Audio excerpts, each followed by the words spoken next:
Welcome दोस्तों। आप देख रहे हैं रहस्यमय कहानी। मैं आपका दोस्त दीपक कुमार आप सभी को स्वागत करता हूं आज की कहानी में। तो दोस्तों, आज की कहानी का शीर्षक है चिड़िया की भूतिया कहानी।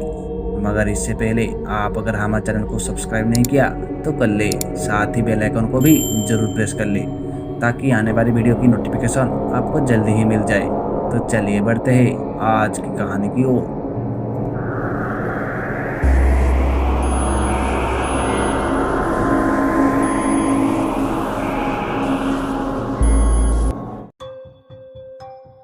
तो दोस्तों, ये कहानी है पीयूष की, जो शिमला आए एक हफ्ता बीत चुका था। शिमला अरुणाचल प्रदेश का एक शहर है जहाँ पीयूष के जीजाजी अशोक कार्यरत है। एक शाम पीयूष अपने जीजाजी से शिकायत करते हुए कहता है कि यार जीजाजी, मुझे यहाँ आए हुए एक हफ्ता बीत चुका है और थोड़े दिन बाद मैं वापस घर लौट जाऊँगा, और आपने मुझे अभी तक ये शहर घुमाया नहीं।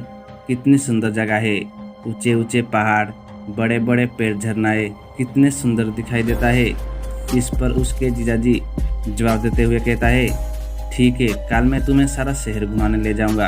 अब तो ठीक है ना साले साहब। अगले शाम को वे दोनों शहर घूमकर जंगल से होते हुए घर आ रहे थे कि तभी पीयूष की नज़र अनोखी चिड़िया पर पड़ती है जो बहुत सुंदर थी।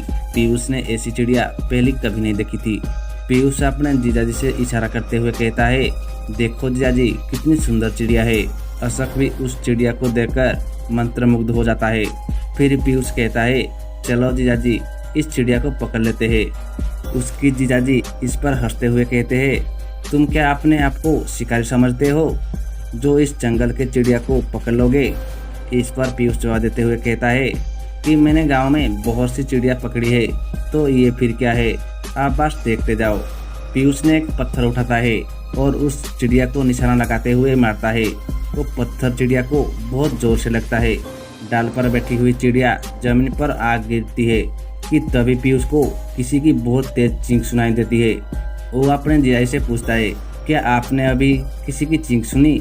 इस पर उसकी जीजाजी ने कहता है, मैंने कोई चीख नहीं सुनी, मगर तूने ये क्या कर दिया? इस पर पीयूष बोलता है, कुछ नहीं, मैंने सिर्फ चिड़िया को घायल किया है ताकि वो उड़ ना पाए। चलो चिड़िया को लेकर आते हैं।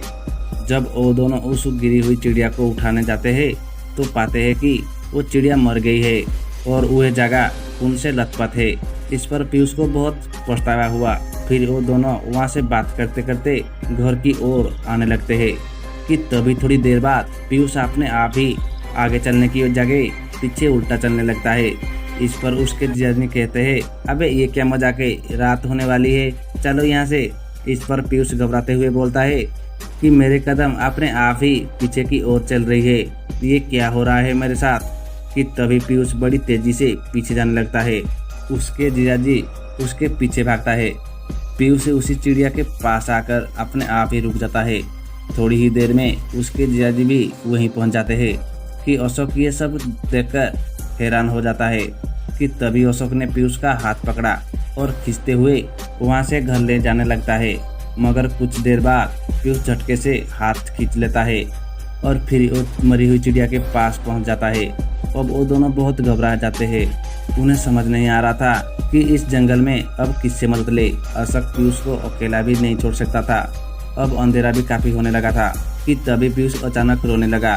उसके जीजाजी कहते हैं, तुम रो नहीं, सब ठीक हो जाएगा, मैं हूं ना तुम्हारे साथ। पीयूष रोते हुए बोलता है कि मुझे हर जगह खून ही खून दिखाई दे रहा है, जीजाजी मुझे बचा लो। तभी उसकी जीजाजी उसको अपने कंधे पर उठा लेते हैं और बिना नीचे उतारते घर ले आते हैं।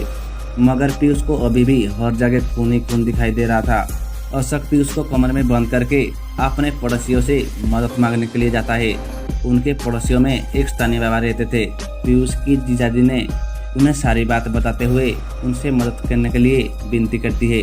बाबा ने सारी तैयारी के साथ अशोक के घर पीयूष को देखने के लिए पहुंचते हैं।